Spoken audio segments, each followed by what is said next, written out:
अस्सलाम वालेकुम viewers, welcome to Urdu से यूट्यूब चैनल। अस्सलाम वालेकुम प्यारे व्यूअर्स, उर्दू से टीम की जानिब से एक और न्यू वीडियो के साथ हाजिर हैं। और आज की इस वीडियो में हम आपको बताने वाले हैं महजुबीन नेम के मीनिंग और इसकी तफसीलात। महजुबीन के इंग्लिश में स्पेलिंग बनते हैं MAHJABEEN। जिन्स लड़की है, मजहब है मुस्लिम। महजुबीन के मायने है चांद जैसी पेशानी वाली, चमकदार पेशानी वाली, चांद की मानिद।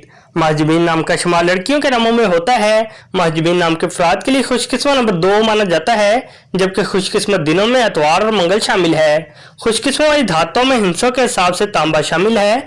महजुबीन नाम के अफराद के लिए मुआफिक रंगों में सुर्ख और हल्का सब्ज रंग शामिल है। महजुबीन नाम के अफराद के लिए मुआफिक पत्थरों में पखराज शामिल है।